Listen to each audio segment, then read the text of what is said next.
Let's face it, life isn't easy. If you're stuck in a bad relationship, betrayed or afraid of tomorrow, financially insecure, or desperate for a breakthrough, you've come to the right place. Dr. Carmen Harra is a renowned psychologist, intuitive, relationship expert, and best-selling author, and she's here to give you the miracle guidance you need. Her new call-in show, Miracle Guidance for Everyday Life, offers profound wisdom, practical advice, daily exercises, and empowering predictions, all for you.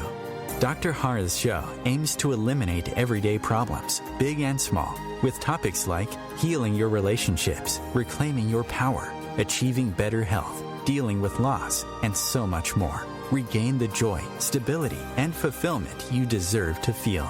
Tune in to Miracle Guidance for Everyday Life with host Dr. Carmen Harra, live every Tuesday at 7 p.m. Eastern, and find the answers you've been looking for. Good evening, everybody, and welcome to another episode of Miracle Guidance. I'm Carmen Harra, live every Tuesday evening, 7 p.m. Eastern Time, right here on OMTime Radio. And tonight, I'm so honored to have a very special guest who will help you navigate through your relationship. His name is no one other than Dr. John Gray. We're all familiar with his book, Men Are From Mars, Women Are From Venus. In fact, it became the most well-known and trusted relationship book of all times. And USA Today listed this book as one of the top 10 most influential books of the last quarter century. But Dr. Gray didn't stop here. He has written over 20 books, which were translated into 45 languages in more than 100 countries and continue to be bestsellers. His Mars-Venus book series has forever changed the way men and women view their relationship, and his most recent book is called Beyond Mars and Venus.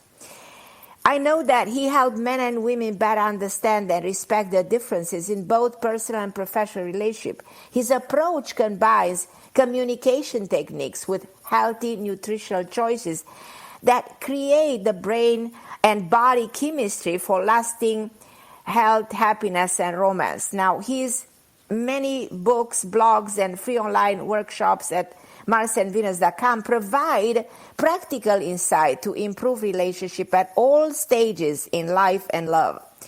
He's an advocate of health and optimal brain function, and Dr. Gray provides nutritional solutions for overcoming depression, anxiety, stress, supporting increased energy, libido, hormonal balance, and better sleep. Now, I can talk like this for hours about Dr. Gray appearing on Oprah, on Dr. Oz, on Today Show, CBS, Good Morning America, being profiled on Times, Forbes, USA Today, People Magazine, and Barbara Walters that interview him for 3-hour special. You imagine, it's incredible. But if you want to know much more about Dr. Gray, you just go to his website, marsvenus.com. But I want to tell you something. I admire Dr. Gray not only for his extensive work on relationship and his profound understanding of human nature.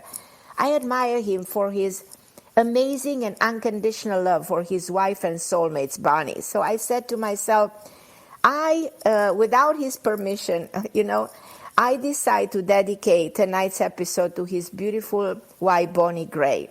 And I want to invite Dr. John Gray to the show. Dr. Gray, I'm so excited to have you on. Can you hear me? I hear you, and I appreciate you dedicating this show to my wife, Bonnie. Yes. Carmen, I mean, if you know, Bonnie passed 2 years ago of cancer. I know. Yeah. So I know that, and we and I feel your connection. I feel so touched. Yes. Even before the show, I felt this beautiful, beautiful energy from you. Carmen, you honor me. I'm just such a special person you are. That to feel the voltage of love and spiritual energy flowing through you. Amazing. Oh, I love you, Dr. Gray. And I tell you, I love Bonnie. I never met Bonnie. And I think one day, if you give me the chance, I will help you connect with her. Because I've always believed that there's no death, and there's another dimension. And we transcend the physical existence. We go to that so-called continuous time. And I think that Bonnie has many, many things to tell you. And she's been there with you all the time. Just being with you, she's here. Yeah, oh my goodness. She's here. Yeah, she's here. Yeah. She's here. So I, with your permission, I will ask the people. I know there's a lot of people listening to the show. I will invite some of the people at some point, if you're okay, to answer their questions, because there's so many people out there who would love to be able to ask you questions. Is that okay with you? That's fine with me. That's fine with you. So for everybody is that we only have a limited time, so they have to make their questions short. True. Very short. So everybody listening, if you want to take this one-of-a-lifetime opportunity to speak with Dr. John Gray, dial 202-570-7057. And my wonderful producer, Christopher, will connect you. And in this way, you will ask Dr. Gray a question, but it has to be a short question because we have a very short amount of time. So I want to mention for everybody that we have a free course that Dr. Gray is offering to the listener, and it's called How to Get Everything You Want in Relationship for Women, Men, Couples, and Singles. So I know we all want that. So in order to access the free course, I want you to go to marsvenus.com/welcome-start-here. marsvenus.com/welcome-start-here. So this is the way you access this amazing course, and is a gift that we have for tonight for everybody listening. So I'm going to go straight to questions, and I'm going to ask you.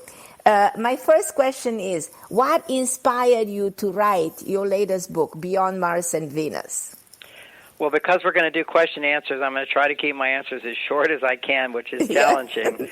However, because if there was a short answer to solve all of our problems today, we wouldn't have all these problems. But I can help guide people in the right direction. And even with the free gift, how to get everything you want, you don't get it right this second, but how to move in that direction. Your trend will go in that direction as opposed to going the other way.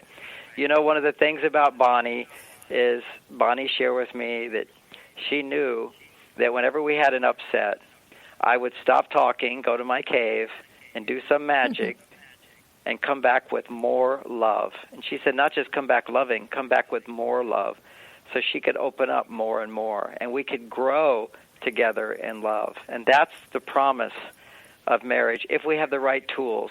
And so many couples, they love each other, but they don't grow together in love, and the passion and the interest tends to go away. So why did I write this new book? Why Beyond Mars and Venus? It's kind of like rewriting Men Are From Mars, Women From Venus 25 years later. So true. Mm-hmm. Because today many women feel like they're from Mars. And this is the male energy. And as spiritual beings, and this happens, the more spiritual we become in our lives, the more access we have to connecting with our soul. And the soul is both masculine and feminine. In this life, it chooses to be male or female. And sometimes you've been a male for a long time. You say, okay, now I'm going to go over the female side, but your male side's easier. It's more comfortable. And vice versa for men. I remember for a little boy, I must have had many lives as a female because I really understand women so well. And as a little boy, I'd watch my dad shave. And I'd go, oh, my God, how will I ever do that? I don't know if I can do that. And then when I had realized you had to work for money to have a wife, how can I do that? Because, I didn't yet have the training and how to be a man. But it takes training, and if you don't have it, it's easier for men to go to their female energy. And and actually what we know today is that women, when they're stressed, they're actually making more male hormones, and they're not making the female hormones, which are necessary for her body to come back into equilibrium and happiness. And when men are angry or upset or passive, irritable, grumpy, or lose their libido, actually their male hormone, testosterone, is very low, and their female hormone, estrogen, is very high. So simply put, we are now in a society that's pretty much experiencing role reversal.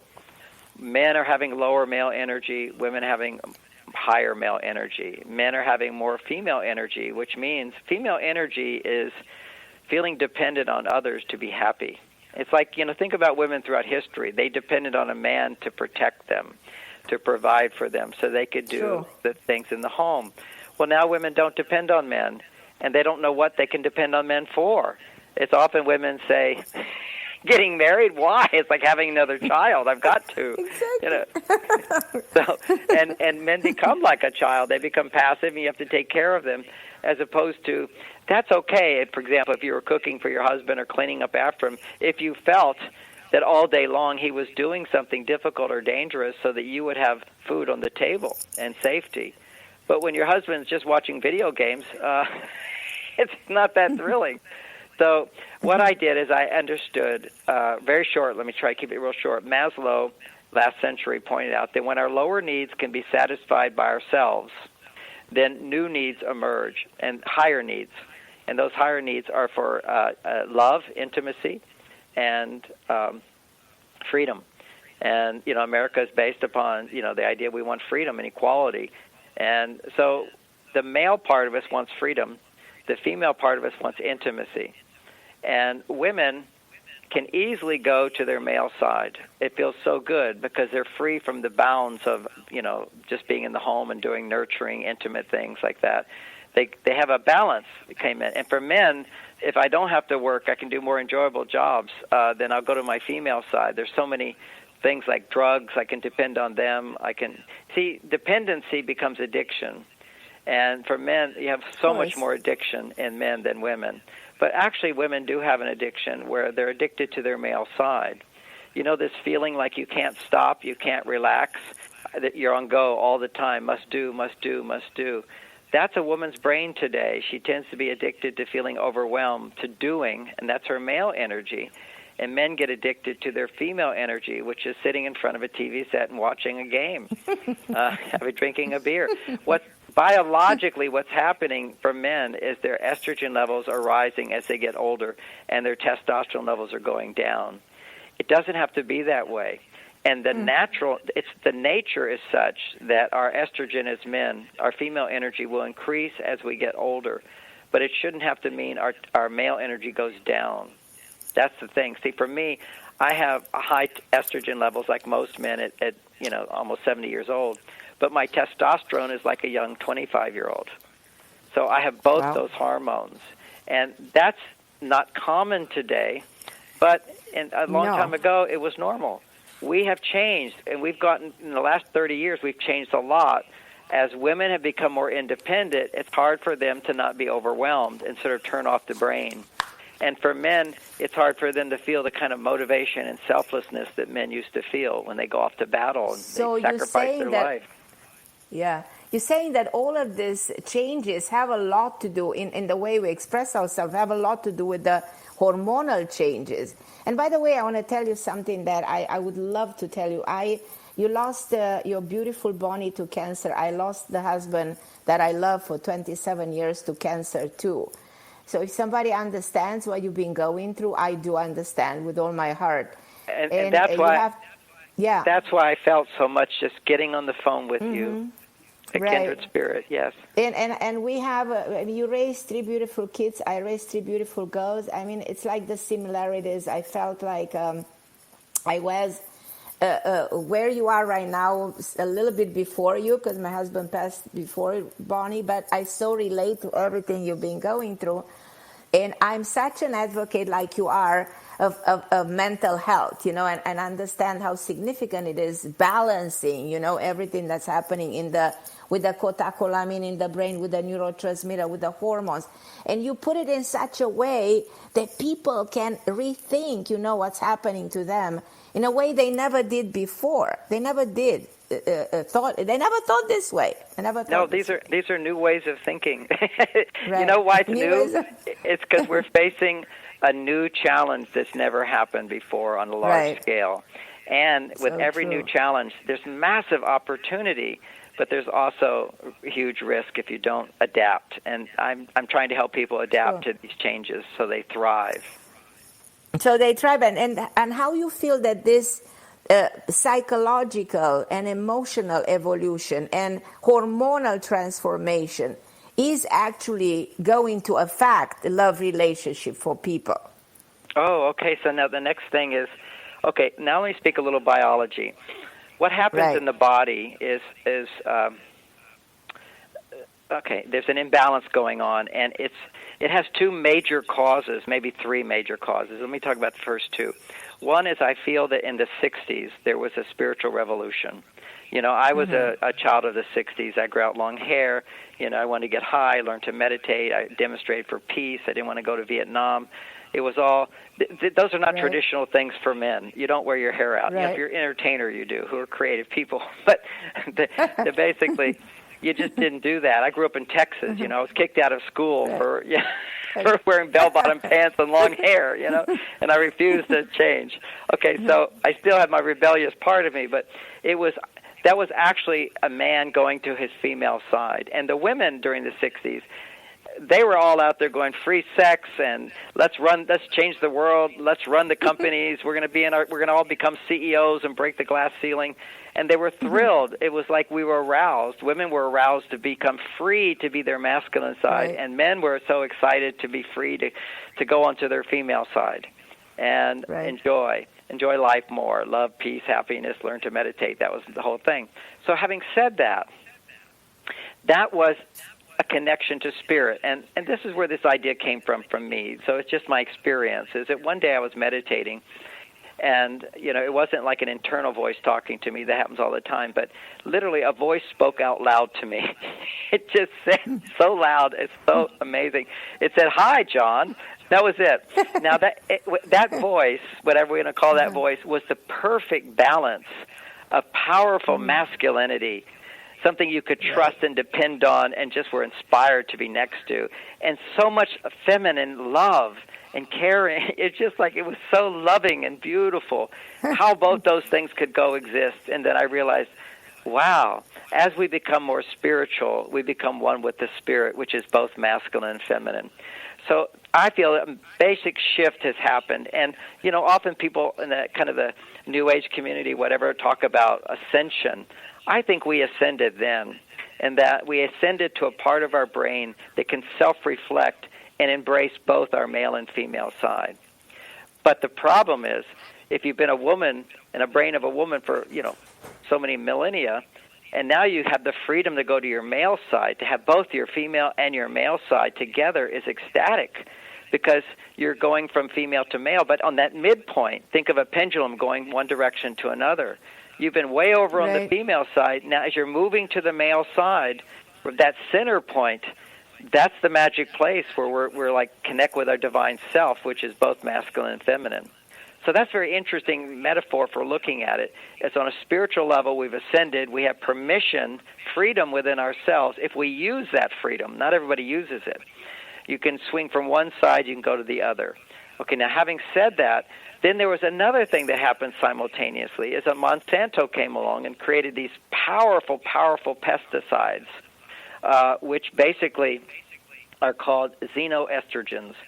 They come into your body, these pesticides in our food. It started in the 90s. When these pesticides get into the food, they touch the body, inside the body, we eat them, and there's the pesticides, the body doesn't know what to do with it. They bind with what's called estrogen receptor sites and give a message to the brain that you have plenty of female hormones. So for a woman, if she has plenty of female hormones, then she naturally goes to the male side to balance it. So just being exposed to pesticides causes women to become more masculine. And it causes males, and also proven that pesticides lower testosterone in males. So this is, it raises testosterone in women because we're like complements to each other. So see, when a woman is having normal estrogen levels, it's because she feels, I feel safe and I can depend on my partner, I can depend on my doctor, I can depend on my friends, I can depend on God. I have someone I can depend on. That stimulates estrogen. And then once you feel like, oh, I've gotten what I need, I want to give back. So that's why we have the message, giving is more important than receiving, and that we were most happy when we give. But we're most happy when we give if we have an open heart that says, I have received so much that I want to give back. If you give to get, it doesn't make female hormones. It actually makes male hormones, which is I put forth my effort to achieve my reward so I can bring it home to my family. That's kind of the male side of us. So these are all very interesting ways of looking at what's happening now. And I feel like you have another question for me.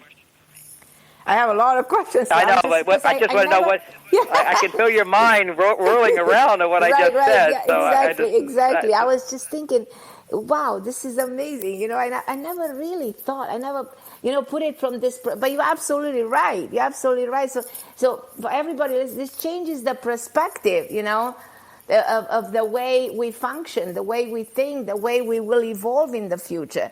And the question is, all of this, is this going to affect the evolution of relationship long terms? Oh, now here's the evolution of relationships. Yeah. Okay, now, so many people are in the camp, not me, but they're in this camp that says, "Why be married?"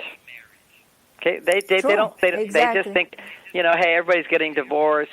You can't keep the passion alive. What's consistent in everybody is we want more passion.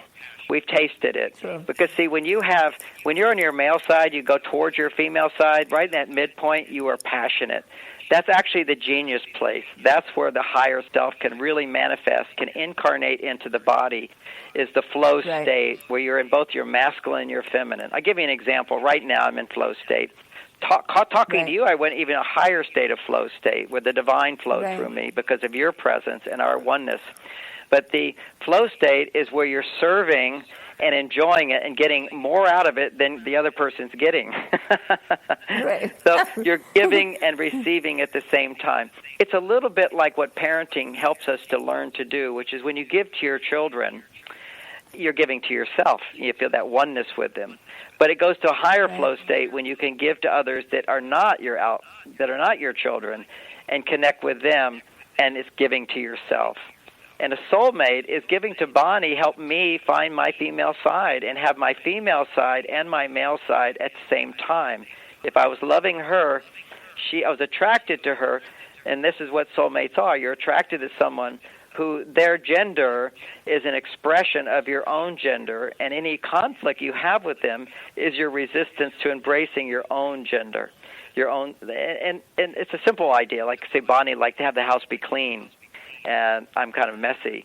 Well, over the years, I became very clean because I respected her needs and so forth. And, she had a lot of qualities.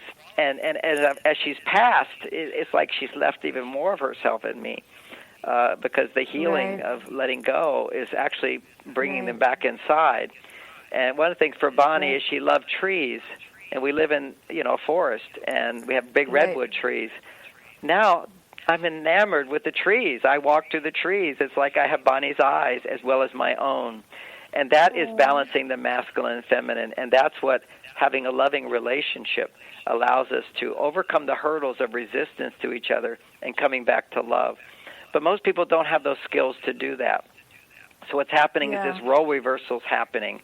And when women become more masculine, the masculine energy is attracted to the feminine energy. So she's not attracted to her husband, who's a man. She loses her attraction to the man. And when men are more on their female side, the female side is attracted to the man, but his wife has a female body, so he loses attraction for her. So that's one explanation of why role reversal kills the passion. Right. We're no longer connected to that part of us that needs each other and is different from each other. It's the differences that create connection. It's the similarities that create connection, but it's the differences create attraction because we're attracted in order to find that connection, to find her inside of me, for her to find me inside of her, which is such a paradox, a metaphor for sex. I mean, it's so amazing that the man goes into the woman and she finds him inside of her, and I go into her with love and love my feminine. So there's a dance.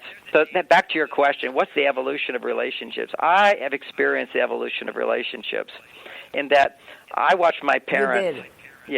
I watched my parents have a loving relationship, but clearly over the years, like most couples who had a harmonious relationship, they didn't have passionate sex. They were family, kind of a brother-sister kind of a thing. It was we're family, but we don't have that romantic excitement. Mm-hmm. For Bonnie and I, we had it, and we kept it for 34 years. And I know how it happened, and now I have the scientific evidence of how it happened. Mm-hmm. Mm-hmm. So, and if people could experience growing in love and passion, then they would realize the only way to get to that place is through commitment and marriage.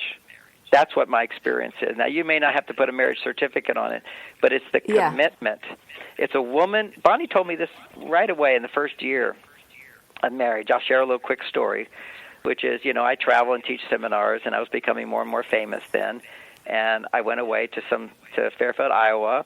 Someone invited me to give a seminar there, and evidently it was at some wealthy woman's house. And I thought, well, that's fine. And seminar was over. I was going to bed, and wearing sexy lingerie, she came in to my bedroom, and she wanted to have sex with me.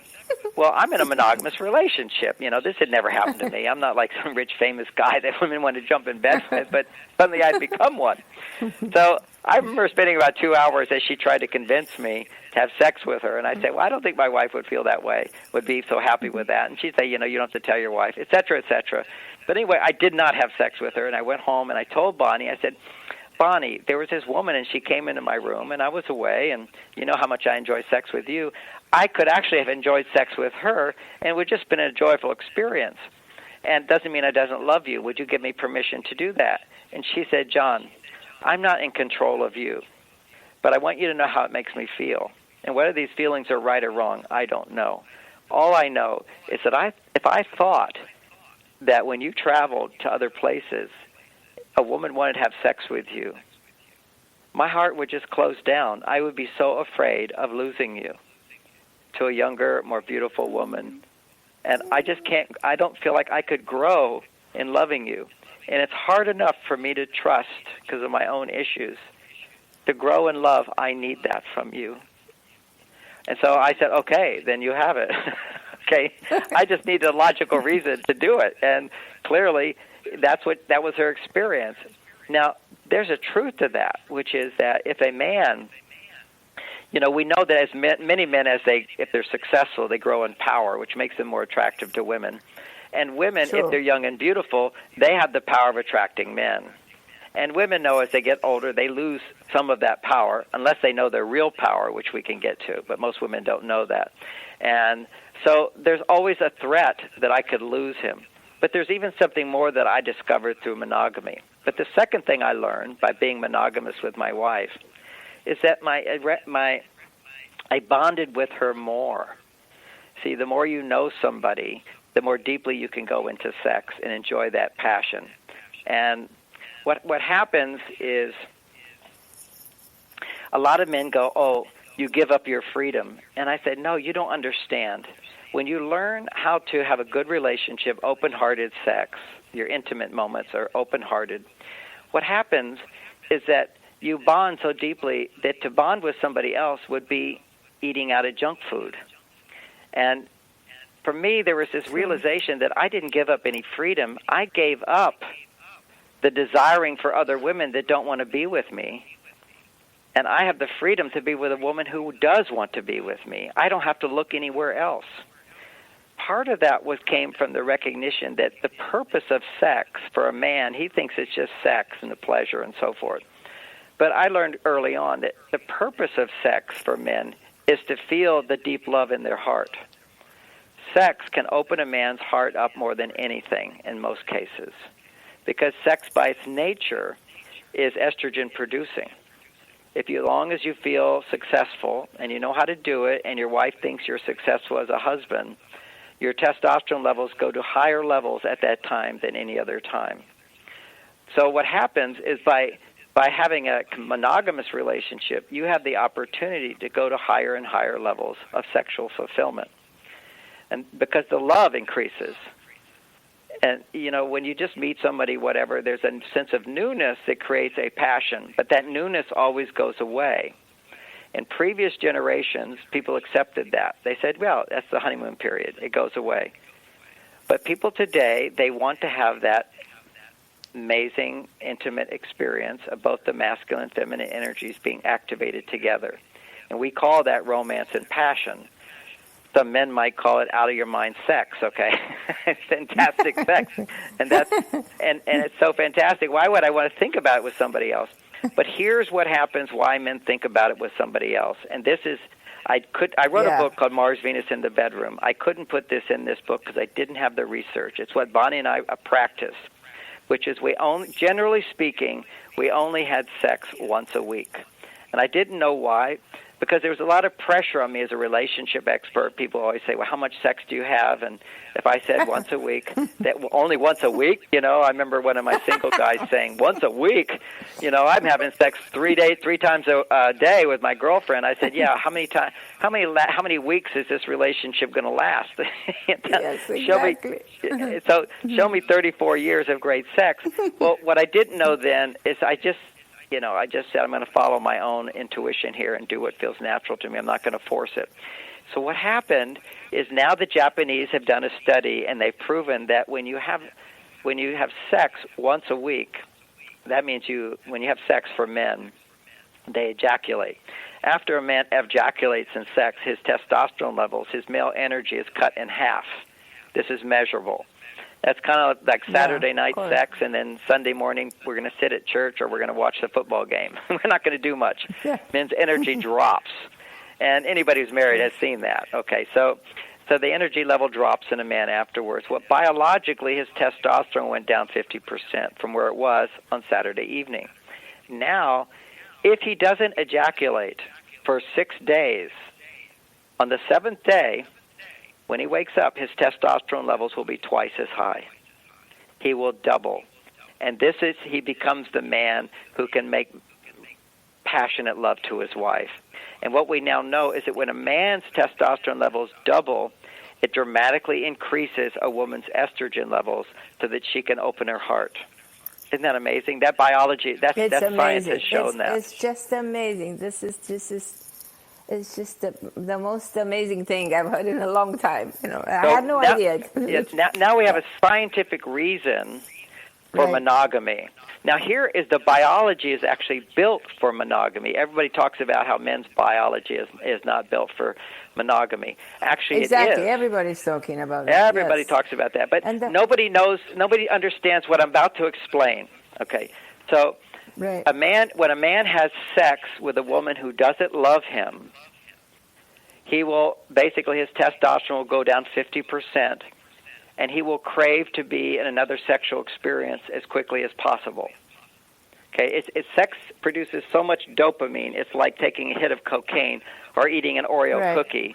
Try eating one. You want another one right away. And that's the nature of a high hit of dopamine. Is that it goes up and then it goes down, and you want it again and again and again. However, if a man makes love, this has been tested by the Italians, if a man has sex with a woman that he knows, like he's married to, and she loves him, which is theoretically what happens when you get married, so you test a happily married couple when they have sex. They measure for that man as well. His testosterone goes down like other men, but another hormone gets produced. And that hormone is called prolactin. And prolactin inhibits his sexual desire for 6 days till his testosterone levels double, and he's now super attracted to his wife again. So it is built in to be monogamous, but only monogamous with a woman who loves you. You have only with a woman who loves you, exactly. Yes. That makes perfect sense. If a man feels loved in sex, his body will make this hormone, prolactin, and prolactin is generally only produced by women when they're breastfeeding. Yes. Mm-hmm. So it's a female hormone, but when a man has sex with his wife who loves him, he will produce prolactin, and prolactin has the effect of lowering your sexual desire for 6 days. So amazing. Wow. And then on the 7th day, it doubles. So if you have sex once a week and a way of having sex that satisfies her, now that's another aspect of all of this. Of course. And if we want to go deeper into it, we'll go one more step. Okay, this is something that's never, ever been uttered in English language before. This is all, like you said, these are new ideas. But it's understanding. They really are. They really are. And because we are facing new challenges. And, I've been facing these challenges helping people for 40 years. Who has been focused on gender for 40 years in the way I do? Yes. But the science has progressed and helped me so much with this. So we have the science of psychology. We have what's called a conditioned response, which, right. Of course, you're very familiar with. But for everybody else, the conditioned response is a dog is eating. It's called Pavlovian response. The dog's eating a food. It will produce enzymes. And while it's eating that food, producing enzymes, you ring a bell. Now, next time that dog hears the bell, there's a conditioned response to produce enzymes. And now the dog will start to salivate, and there's no food. So that's a conditioned response. The same thing if a man with a brown hat hits me as a baby, maybe later in life, a man with a brown hat comes up and I become afraid. Now, we have these conditioned responses. Now, everything is to a great extent conditioned responses. Until we're in a stress-free state and we question that conditioned response, and we have the ability to use free will and change it. But we're always going to have the reaction. We have to change the behavior based on the reaction, and then we grow new neural pathways in the brain, and we have the ability as humans to recondition ourselves and be free of the conditioning of previous generations. But that takes awareness and work. So when it comes to sex, now this is the thing about sex. So we know that what happens after a man ejaculates is his testosterone goes down.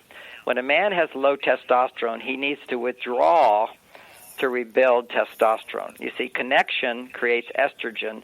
The distance, detachment, creates testosterone. What we want is both, right? So when a man has this huge surge of estrogen and his testosterone goes down, which is when a man who loves his wife, that's what he'll experience, is a high surge of I love her so much, and then his testosterone shoots down. But now I need to roll over on the other side of the bed. I think every couple can relate to that. And if a woman doesn't understand men's hormones, she wonders, why doesn't he want to stay connected to me? Why is he pulling away from me? Exactly. So now that's what she... Yeah. Now that itself... Now, see, the body has its own intelligence. If the body... If you put your finger in fire, it burns. Your body will remember to... It just won't let you get next to fire. The body has its own intelligence, and so if something causes... All right. And the memory. Exactly, the body memory. So now you have this moment where the husband reaches his high peak of love and testosterone. He's about to ejaculate. Now his estrogen shoots up, his testosterone goes down, and he pulls away. Now, what is his conditioned response when his testosterone goes down after ejaculating with his wife? His conditioned response is, when I'm with her, my testosterone levels go down. Now, this happened. I learned all this stuff first, maybe 6 years into the marriage, when a lot of the newness goes away. You don't get that free burst of dopamine and testosterone and sexual attraction when the familiarity sets in. So I'd be out at work doing my testosterone things, thinking, being a bit horny, wanting to come home, have sex with my wife. But when I'd come in the front door, suddenly I became tired. And you ask so many married couples, why aren't you having more sex? They said, we're just too tired. Right. My supposition here is for him, he has a conditioned response that in the presence of his wife, who he loves so much, his testosterone goes down. A conditioned response. Now, for her, we all know that most women, as they stay married for many years, lose their interest in sex. And also we know their estrogen levels, hormones go down. Actually, what I would propose is that when you're having regular sex, your estrogen levels stay very high. And, of course, after menopause, you don't have ovaries to make the estrogen, but your adrenal gland continues to make a balanced amount of estrogen. You can continue to make estrogen to enjoy sex. I have friends whose girlfriends are older, in their early 80s, and they're having orgasms. Not that many, because I don't know that many women, but that's my friends that I have. They tend to be with older women. The older women are tending to go with the younger guys in the 70s. Anyway, I feel like this is different from individual to individual, because people have different levels of hormones. You can make it general. Well, let me generalize something.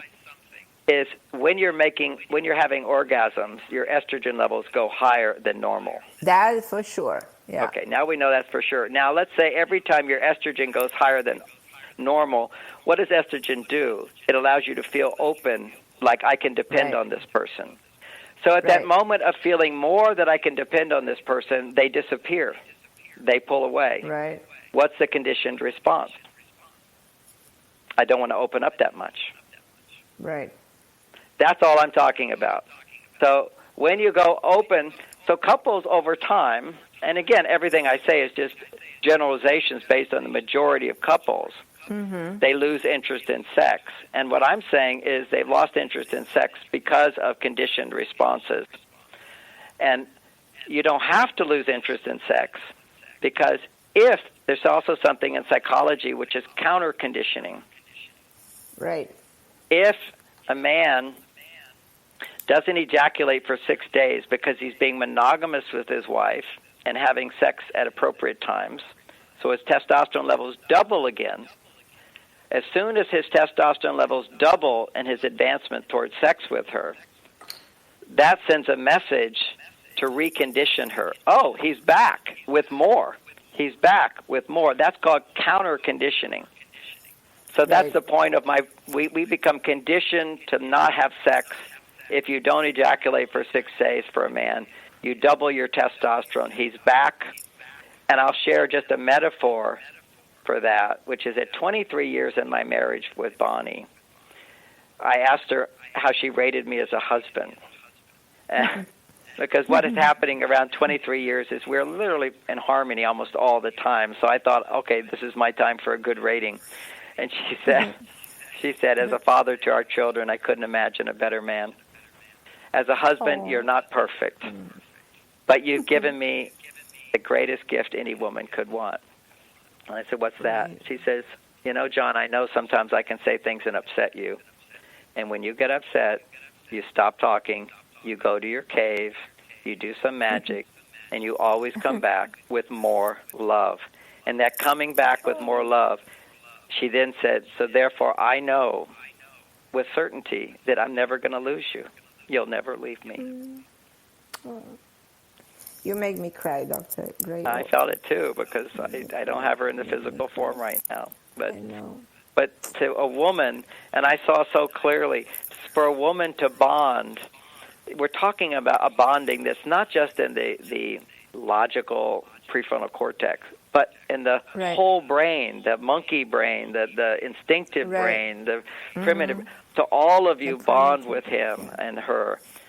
That is so profound that you bring spirit into all parts of who you are, and you love at all levels. And that is attachment, and that's why we both have gone through so much grief. Because now here's the next thing when it comes to grief that I love talking about, and that is Freud explained this idea, and boy, did I experience it more profoundly when I lost Bonnie, and he calls it a need integrate. Are you familiar with that term? Yes. Yeah, most people are not. So let me explain it for most people. So a need integrate means that we all have a conscious awareness or an unconscious awareness that we need love. We need nurturing. We need someone to care. We need to feel understood. We need to feel appreciated. We need to feel trusted. We need to feel that. These are all forms of love. We need that. And the more we're no longer in a realm of survival, that need becomes stronger, as I mentioned before. So that's a need. We simplify by saying our need for love. A need integrate that Freud explained was that I need love, and now Bonnie gives me love. I can depend on Bonnie to love me. The brain goes through a change. The brain is plastic. It reorganizes itself, and it shifts gears from I need love to I need Bonnie. And if Bonnie dies, that monkey brain inside of me that's bonded to her, see, I don't need love. I need her. Right. So if she's gone, then I can't have what I need. And that's the pain that we go through, is until we reorganize the brain to experience that in the absence of Bonnie. Which is very hard, very hard. Yes, very hard. Very, it very takes hard. time to do. And After there's a journey. so many years of loving that person, and going through everything, those amazing experiences with that person, and when that person is gone, healing, it's not an easy process. No, it's a very, very big process, Yeah. And men and women do it differently. Yes. And that will be another book that I write on that one, because often, everybody wanted to come and talk to me, whatever, and I needed to be in my cave because that's how I process my stress as a man. Right, but I needed to know how to process that pain, and most men are not adept at it. So you'll see men, more than women, commit suicide after the death of a spouse or even after an emotional breakup. And it can be so painful. And those that maybe it's not as painful, they tend to solve the problem by getting in a relationship right away. And whereas women, women will tend, the average there is on a divorce. I don't know what the averages are on death, but I know on the average of divorce, a man will be married in 3 years. And a woman may never marry again, or it will be 9 years before she's ready. Look at me. No, I'm not. I can't. No. Yeah. Right. I know what you're talking about. Because see, women is the female side. It bonds more profoundly because bonding is a big estrogen thing, and this is why one of the simple practical tools for any of the guys listening. You have to realize something Bonnie told me for years. I finally got it, is that women have a greater need for reassurance. Now, see, men have a need for reassurance. They don't realize it. What we need is what often women might say, stroke his ego. They always want you to see how great they are. But he's looking for reassurance that you see him as a successful male. He's looking for reassurance that he is capable of providing something of meaning and value for her. Whereas women are looking for the reassurance that you love her as you loved her in the beginning or even more. Because, I have to, since we talked a bit about sex, another memory of sex comes up about reassurance. And it was after about 7 years in my marriage, I was having such great sex with Bonnie afterwards. I was just doing like a Superman stud. And I said, wow, that was amazing. That was as good as it was in the beginning. And she looked at me and went, oh. And she didn't have that much of a response. And she said, I thought it was better. And I said, well, how could that be better? And secretly in my mind, I thought, were you faking in the beginning? What, And I said, so help me understand why you feel that was better. And she said, oh, John, it was wonderful in the beginning, but we didn't really know each other that much. Now you've seen the best of me and the worst of me, and you still adore me. That's what makes sex great. And that was a turning point in my life, which is why I remember the words of that time. It would literally change my whole thinking. I realized, yeah, that's true. It's like, and that became even more solid understanding. The whole purpose of the sexual act was to experience the depth of our love, celebrate the depth of our love, to continue finding that love. And for men in particular, sex helps him. Because, see, sex is such a estrogen producer in men. A sensation is estrogen production. When you're depending on someone to make you feel good.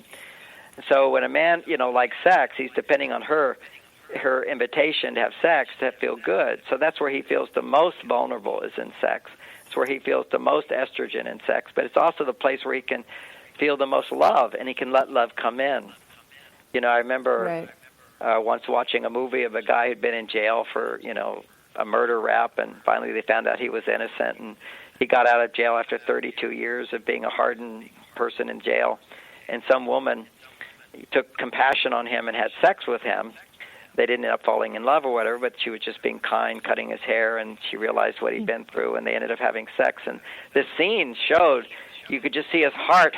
It was just like the emotional pain, tears, and agony at the same time pleasure came forth because he was feeling again. If you go way over to the male side where you're not having a sense of purpose, you can you stop feeling anything. You just detach from feelings altogether.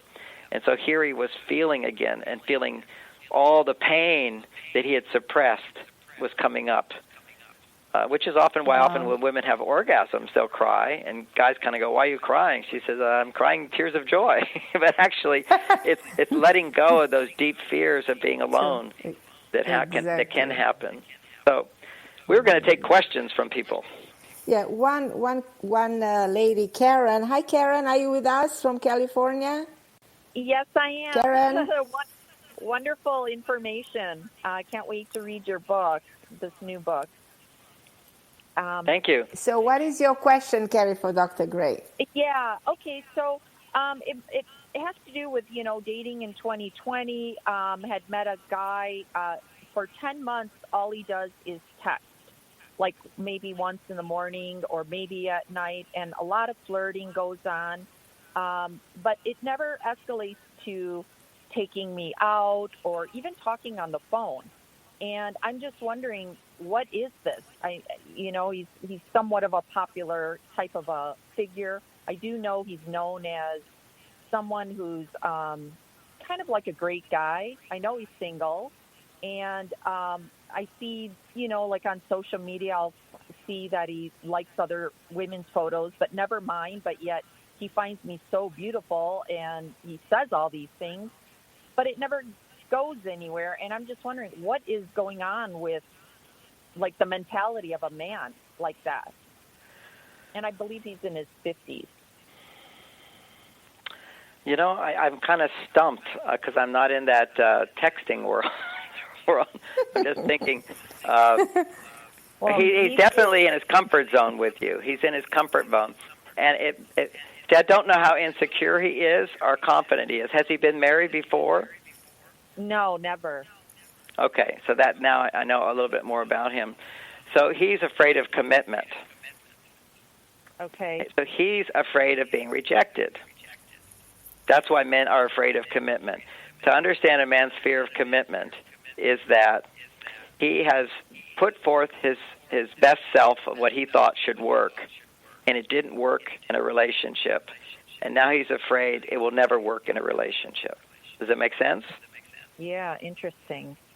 So now that fear of commitment could have even, and usually a guy who's 50 years old, usually if he's never been married, it started in childhood where either his father was not around or his father was in no way successful in making the mother happy.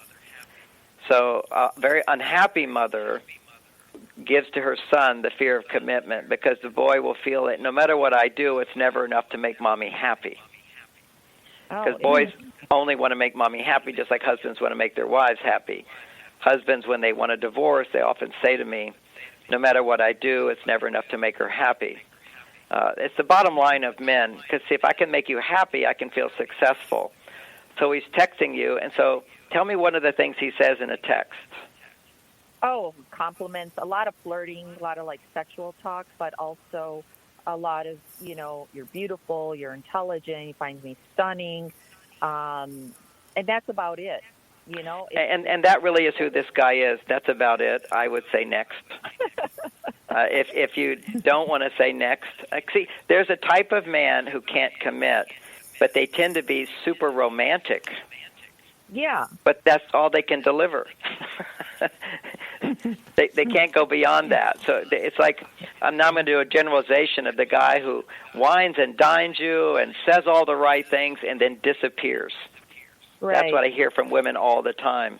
And these guys just, in a sense, they can't keep it up because they go too far. They're people pleasers, and then they can't please you. They just run out of steam.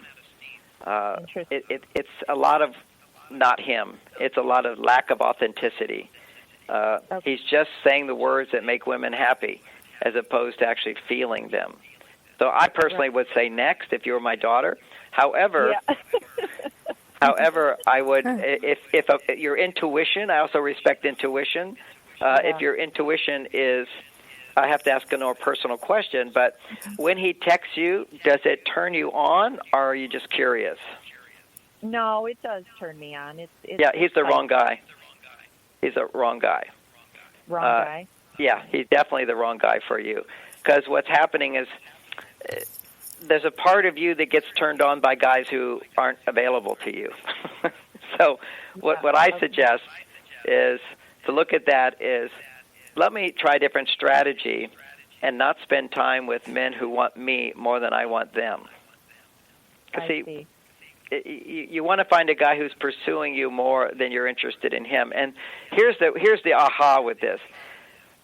If there's a pattern of being turned on by men who are not available, or men who burn out really fast, or I'm talking to the whole group now, not just you, or men who are married, or men who are movie stars, because you don't know them, it's all fantasy.